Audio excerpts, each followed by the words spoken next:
नमस्कार दोस्तों, स्वागत है आपका स्टेनोग्राफर यूट्यूब चैनल। दोस्तों आज के वीडियो हम लोग प्रैक्टिस करने वाले आरआरबी स्टेनोग्राफर के लिए स्किल टेस्ट का अभ्यास करेंगे यहाँ पे, जो कि 90 शब्द प्रति मिनट की स्पीड से रहेगा और पूरे 10 मिनट का डिक्टेशन होगा। और ये मैटर दोस्तों आपके एनसीईआरटी बुक से रहेगा, ठीक है। क्लास 8 के एनसीईआरटी बुक का मैटर है, तो सभी लोग इसको प्रैक्टिस करिए, क्योंकि अभी आरआरबी मुंबई का जो हुआ था और कई सारे एग्जाम में जो कहानी बोली गई थी, तो उसको हम लोग यहाँ पे प्रैक्टिस करने वाले हैं। तो पूरे 10 मिनट का डिक्टेशन होगा और सभी लोग इसको प्रैक्टिस करिएगा। इसका पीडीएफ आपको हमारे टेलीग्राम पर मिल जाएगा। टेलीग्राम का लिंक वीडियो के डिस्क्रिप्शन में दिया गया है। वीडियो पसंद आए तो वीडियो को लाइक, शेयर और चैनल को सब्सक्राइब करिएगा।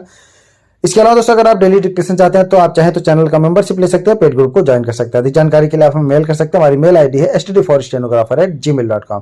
तो ज्यादा समय न लेते हुए चलिए स्टार्ट करते हैं। पूरे डिक्टेशन 10 मिनट लिखिएगा, उसको ट्रांसक्राइब करिएगा, देन पीडीएफ से मिला के जरूर बताइएगा कमेंट बॉक्स में कितनी मिस्टेक आपकी हो रही है, कितनी आपकी तैयारी हो रखी है। और आपका री स्किल टेस्ट के बारे में जैसे भी कोई अपडेट आएगा हम आपको जरूर अपडेट करेंगे, तो आप कोई लोग चैनल से बने रहिएगा। तो ज्यादा समय न लेते हुए चलिए रेडी, 5 सेकेंड स्टार्ट। हम 5 मित्रों ने तय किया कि शाम 4 बजे की बस से चलें। पन्ना से इसी कंपनी की बस सतना के लिए घंटे भर बाद मिलती है, जो जबलपुर की ट्रेन मिला देती है। सुबह घर पहुंच जाएंगे। हम में से 2 को सुबह काम पर हाजिर होना था, इसीलिए वापसी का यही रास्ता अपनाना जरूरी था। लोगों ने सलाह दी कि समझदार आदमी इस शाम वाली बस से सफर नहीं करते। क्या रास्ते में डाकू मिलते हैं? नहीं, बस डाकिंग है। बस को देखा तो श्रद्धा उमड़ पड़ी। खूब वयोवृद्ध थी, सदियों के अनुभव के निशान लिए हुए थी। लोग इसलिए इससे सफर नहीं करना चाहते कि वृद्धावस्था में इसे कष्ट होगा। यह बस पूजा के योग्य थी, उस पर सवार कैसे हुआ जा सकता है?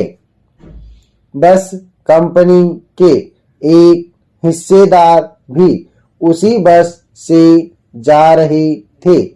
हमने उनसे पूछा, यह बस चलती भी है? वह बोले, चलती क्यों नहीं है जी, अभी चलेगी। हमने कहा, वही तो हम देखना चाहते हैं, अपने आप चलती है यह?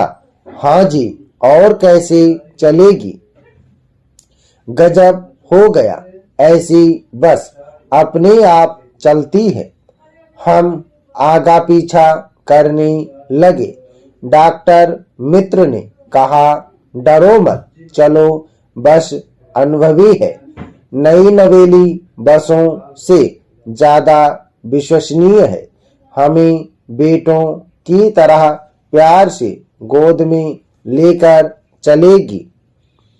हम बैठ गए। जो छोड़ने आए थे वे इस तरह देख रहे थे जैसे अंतिम विदा दे रहे हैं। उनकी आंखें कह रही थीं, अब आना जाना तो लगा ही रहता है, आया है सो जाएगा, राजा रंक फकीर। आदमी को कुछ करने के लिए एक निमित्त चाहिए। इंजन सचमुच स्टार्ट हो गया, ऐसा जैसे सारी बस ही इंजन है और हम इंजन के भीतर बैठे हैं। कांच बहुत कम बचे थे, जो बचे थे उनसे हमें बचना था। हम फौरन खिड़की से दूर सरक गए। इंजन चल रहा था। हमें लग रहा था कि हमारी सीट के नीचे इंजन है। बस सचमुच चल पड़ी और हमें लगा कि यह गांधी जी की असहयोग और सविनय अवज्ञा आंदोलनों के वक्त अवश्य जवान रही होगी। उसे ट्रेनिंग मिल चुकी थी। हर हिस्सा दूसरे से असहयोग कर रहा था। पूरी बस सविनय अवज्ञा आंदोलन के दौर से गुजर रही थी। सीट का बॉडी से असहयोग चल रहा था। कभी लगता सीट बॉडी को छोड़कर आगे निकल गई है, कभी लगता कि सीट को छोड़कर बॉडी आगे भागी जा रही है। 8-10 मील चलने पर सारे भेदभाव मिट गए।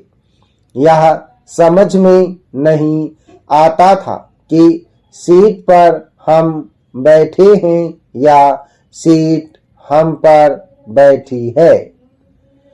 एकाएक बस रुक गई। मालूम हुआ कि पेट्रोल की टंकी में छेद हो गया है।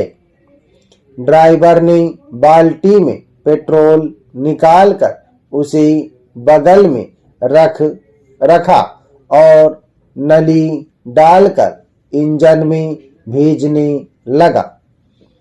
अब मैं उम्मीद कर रहा था कि थोड़ी देर बाद बस कंपनी के हिस्सेदार इंजन को निकालकर गोद में रख लेंगे और उसे नली से पेट्रोल पिलाएंगे, जैसे माँ बच्चे के मुंह में दूध की शीशी लगाती है।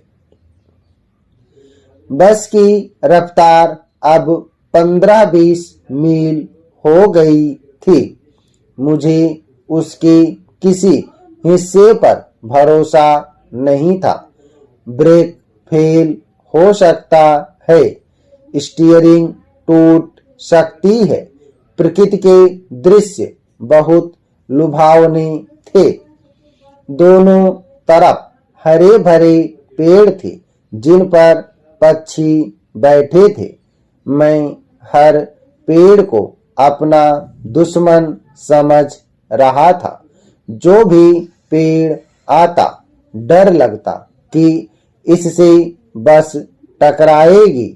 वह निकल जाता तो दूसरे पेड़ का इंतजार करता। झील दिखती तो सोचता कि इसमें बस गोता लगाएगी। एकाएक फिर बस रुकी। ड्राइवर ने तरह तरह की तरकीबें की पर वह चली नहीं। सविनय अवज्ञा आंदोलन शुरू हो गया था। कंपनी के हिस्सेदार कह रहे थे, बस तो फर्स्ट क्लास है जी, यह तो इत्तेफाक की बात है। छेड़ चांदनी में वृक्षों की छाया के नीचे वह बस बड़ी दयनीय लग रही थी। लगता जैसे कोई वृद्धा थक कर बैठ गई हो। हमें ग्लानि हो रही थी कि बेचारी पर लदकर हम चले आ रहे हैं। अगर इसका प्राणांत हो गया तो इस बियाबान में हमें इसकी अंत्योष्टि करनी पड़ेगी। हिस्सेदार साहब ने इंजन खोला और कुछ सुधारा। बस आगे चली। उसकी चाल और कम हो गई थी। धीरे धीरे वृद्धा की आंखों की ज्योति जाने लगी। चांदनी में रास्ता टटोलकर वह रेंग रही थी। आगे या पीछे से कोई गाड़ी आती दिखती तो वह एकदम किनारे खड़ी हो जाती और कहती, निकल जाओ। बेटी अपनी तो वह उम्र ही नहीं रही। एक पुलिया के ऊपर पहुंचे ही थे कि एक टायर फिस करके बैठ गया। वह बहुत जोर से हिलकर थम गई। अगर स्पीड में होती तो उछलकर नाले में गिर जाती।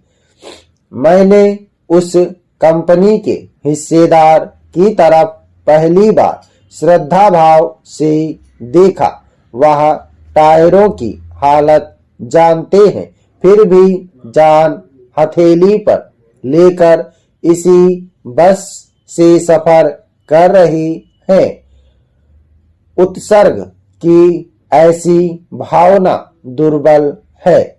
सोचा इस आदमी के साहस और बलिदान भावना का सही उपयोग नहीं हो रहा है। समाप्त।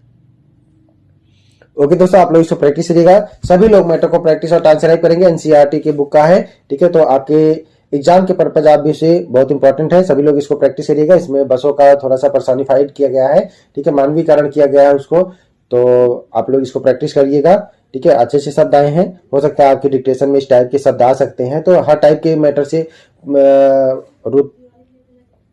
रूबरू रहिए ताकि कैसा भी मैटर आए आपके हाथ ना रुके। 90 शब्द प्रति मिनट की स्पीड।